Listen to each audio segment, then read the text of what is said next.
Les frontières entre les pays des Grands Lacs restent des zones de conflit potentielles qui sont aussi généralement les centres d'activités minières illégales.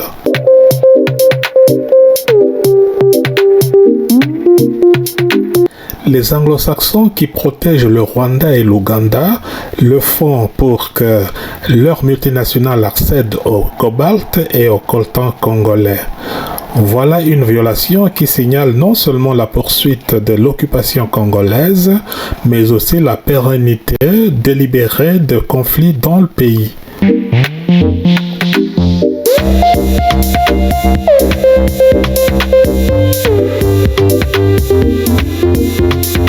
Il semble que c'est à cause de la politique commerciale des grandes multinationales anglo-saxonnes et chinoises que la pauvreté s'est véritablement aggravée en RDC.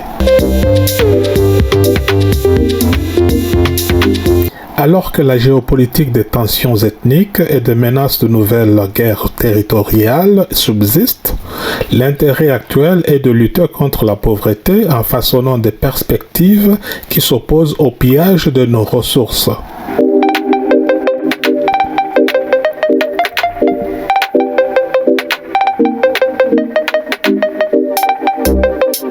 Les estimations montrent que sur les 100 millions de Congolais, 83 millions vivent avec moins d'$1 par jour. Les politiciens congolais sont incapables de lutter contre cette extrême pauvreté.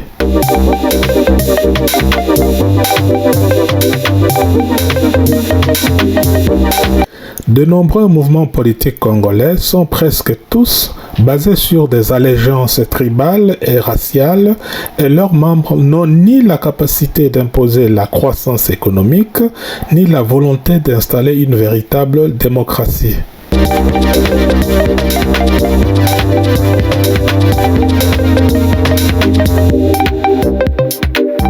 En plus, la plupart des dirigeants congolais qui se sont émergés dans les affaires politiques ne l'ont fait que pour faire avancer leurs propres affaires ou pour leurs intérêts privés. Ce qui explique la principale énigme de savoir pourquoi la RDC est potentiellement le pays le plus riche, mais sa population est l'une des plus pauvres de la planète.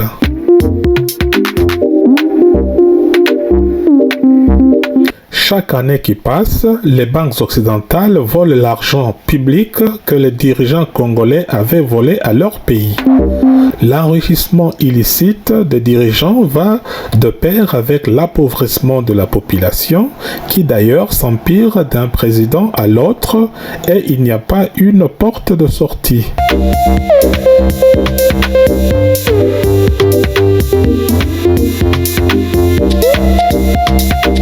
Tout porte à savoir que les gouvernements successifs n'abandonneront pas leur politique interventionniste qui encourage la corruption et qui freine la croissance.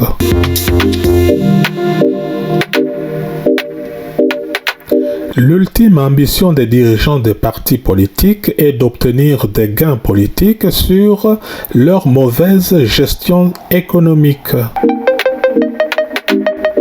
Les ministres et autres hauts fonctionnaires sont incités à fausser le fonctionnement de l'économie pour se servir ou servir les hommes de leur fraction au détriment de tout un peuple. D'ailleurs, la plupart des dirigeants congolais ne dépendent que de déboursements de l'argent public pour acheter non seulement l'attirance du peuple, mais aussi pour maintenir leur soutien politique, ce qui engendre de nombreux mauvais choix politiques et surtout une fameuse administration de loin incompétente.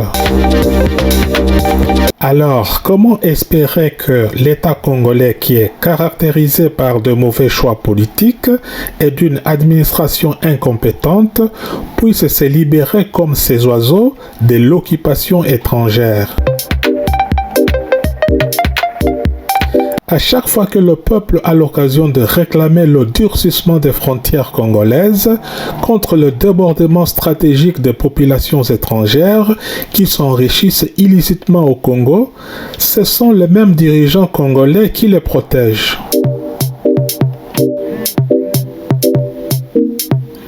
Au niveau régional, les soldats potentiels qui se font passer pour des immigrants viennent pour parer à l'inégalité spatiale et économique dont leur pays d'origine souffre.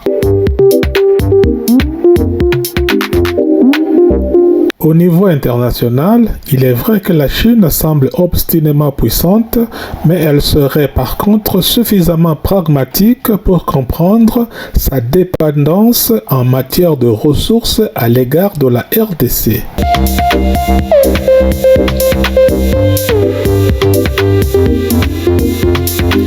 Si la RDC est forcée d'être disposée à partager ou à fournir ses ressources naturelles au monde entier, qu'est-ce qui empêcherait alors les petits pays limitrophes à réclamer leur part du gâteau congolais ?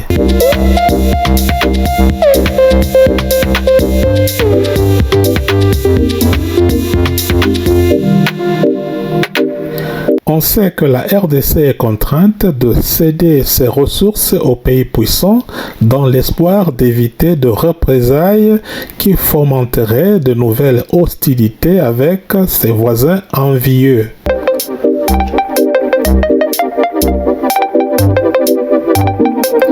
La volonté de travailler de plus en plus en partenariat avec ses ennemis potentiels reflète non seulement l'incompétence du pouvoir de Kinshasa, mais aussi la vulnérabilité permanente de l'État congolais.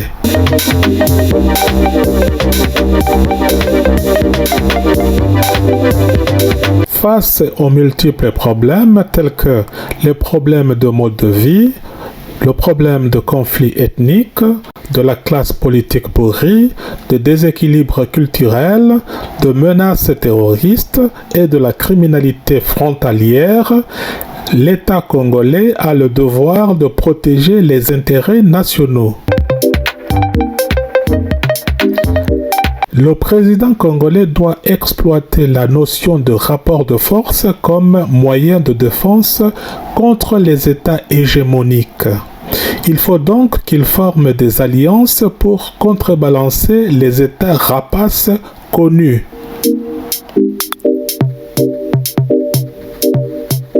La mondialisation, le développement et la démocratie se sont toujours inspirés de l'élan expansionniste persistant.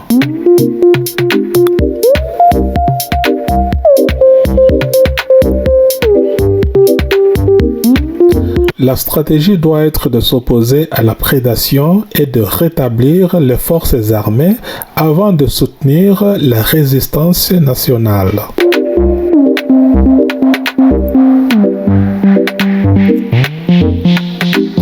Comme c'est la prédation qui alimente les guerres congolaises, il y a deux manières de s'en débarrasser. Premièrement, il faut supprimer ses causes et deuxièmement, il faut contrôler ses effets.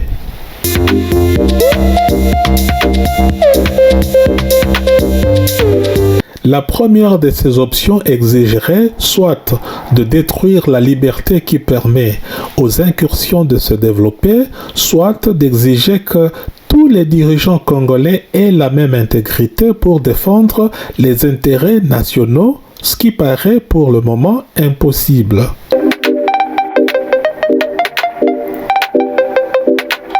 C'est en effet cette impossibilité qui rend les guerres plus permanentes, plus disproportionnées et plus difficiles à contourner. Le système rwandais a été conçu de toutes pièces pour contrôler l'ensemble du système congolais, parce que, selon l'Occident, il fallait remédier au malaise de la mauvaise allocation régionale des ressources. Le Rwanda doit prendre davantage conscience de la souffrance congolaise et de la violence économique, militaire et politique qu'il inflige aux Congolais, mais il doit surtout peser les conséquences lointaines de ses actions pour sa sécurité postérieure. Après tout, il n'est qu'un petit pays pauvre qui devient une des puissances régionales par un mensonge qui permet au monde entier d'accéder aux ressources congolaises. Ça ne va plus durer longtemps. Rappelons que le Rwanda et l'Ouganda ont fait de la RDC le territoire de la première guerre mondiale africaine, une guerre impérialiste d'expansion appuyée par les pays anglo-saxons qui agissent à la fois en tant qu'organisateurs et médiateurs de l'occupation congolaise. Après tout, le Rwanda et l'Ouganda ne sont que des petits pays mandataires au service de leurs maîtres pour la protection des intérêts occidentaux. Les puissances occidentales, en prenant parti dans les conflits congolais, ont fait preuve d'une méchanceté surprenante. Ils considéraient que même un petit gain accordé aux Congolais constituerait leur perte. Voilà ce qui a certainement alimenté aussi bien la pauvreté que le nationalisme congolais.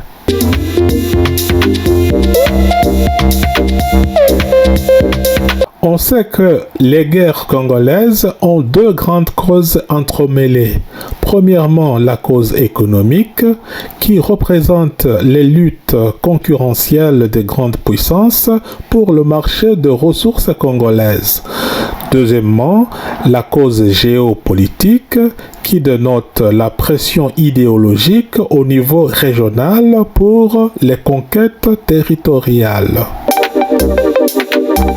Les conditions économiques et géopolitiques interagissent de manière récursive et il n'est pas difficile de savoir si les guerres congolaises sont en avance sur les cycles économiques ou les réalités géopolitiques. Allez donc comprendre que c'est le capitalisme qui a créé les guerres congolaises à cause de ses faiblesses géopolitiques et de ses conditions économiques difficiles. La faiblesse de l'État congolais a précédé ces conflits et c'est par là que sa chute était reconnaissable. Le Zaïre de l'époque était instable politiquement et économiquement et surtout ne disposait d'aucun véritable moyen diplomatique pour faire condamner l'importation de la guerre dans sa partie orientale.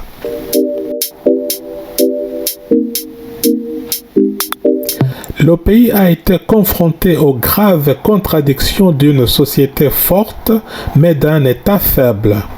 Ce qui pourrait expliquer le fait que le pays était incapable de garantir sa souveraineté, non seulement à cause du problème de l'État zaïrois mal gouverné, mais aussi à cause du manque de soutien économique aux forces vives de la nation.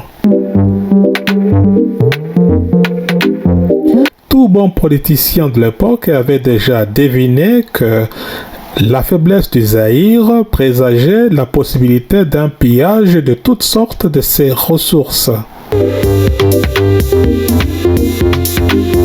Les puissances mondiales ont des besoins importants en ressources congolaises et il n'est pas surprenant que les actions de prédation américaines qui s'exercent contre la RDC à travers le Rwanda soient interprétées comme faisant partie d'une stratégie géopolitique visant à maximiser l'accès aux réserves de coltan et de cobalt pour ne citer que les deux minéraux.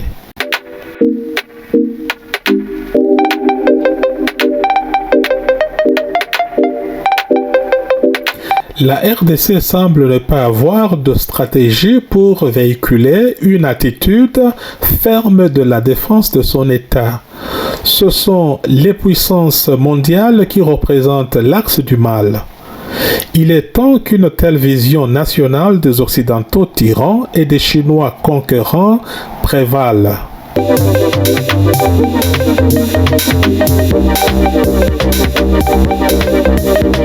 Une chose est prévisible, l'économie congolaise ne va pas s'améliorer véritablement sans que son leadership ne dissuade ouvertement ses ennemis. Par exemple, il faut fabriquer les capacités économiques même pour s'opposer aux acolytes des Occidentaux. L'État congolais ne peut pas se permettre de mener une guerre contre le Rwanda et l'Ouganda si son soubassement économique n'est pas manifeste pour le soutenir. De toute manière, c'est un conflit géopolitique sans merci, même s'il est possible quelquefois de le résoudre sans armes. Pourtant, tous les ingrédients d'une autre grande guerre sont là. La violence incessante, la démocratie en difficulté et au centre de tout cela, les questions du territoire de Banyamulenge et d'un président qui a échoué depuis son arrivée au pouvoir à éviter les massacres des Congolais et la flamme de la division ethnique.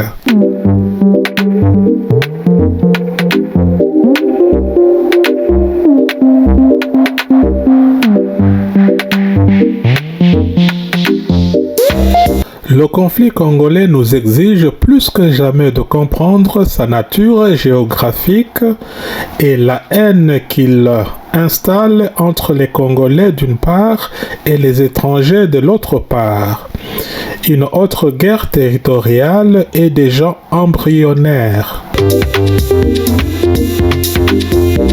L'Est de la RDC s'est déjà enfoncé dans une haine profonde provoquée par des désaccords territoriaux.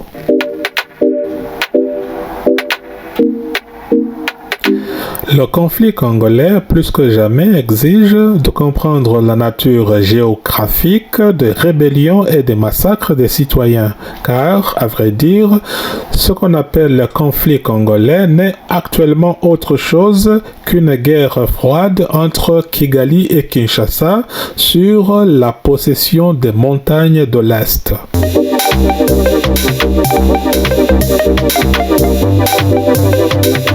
Les montagnes de l'Est ont souvent été une source de conflits provoqués par des désaccords concernant les ressources naturelles qu'elles regorgent.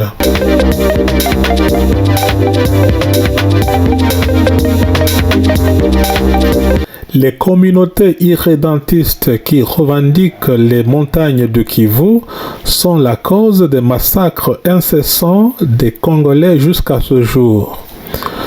On a là deux éléments du conflit, à savoir 1. L'incapacité de gérer les hauts plateaux et 2. L'impossible résolution des droits à la terre. Partant de cela, le conflit territorial reste la forme la plus courante des conflits congolais. Les différends entre pays voisins surviennent généralement dans le cadre d'une revendication frontalière équivoque qui sous-entend une nouvelle partition régionale. C'est ce qu'on appelle Berlin II.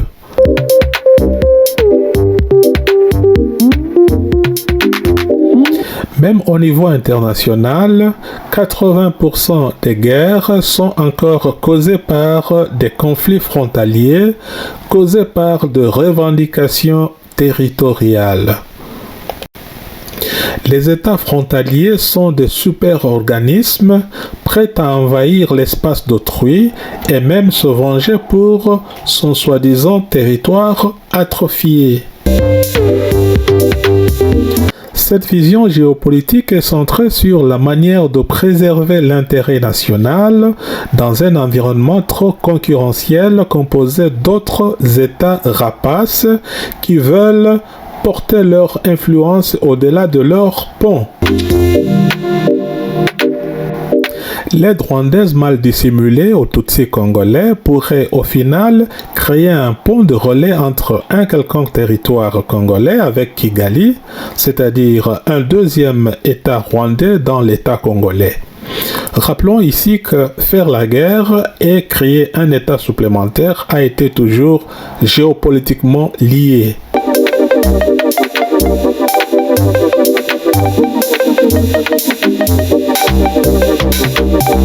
Il faut savoir que demain, les frontières de la région seront le résultat de guerres atroces ou de victoires obscures contre la RDC.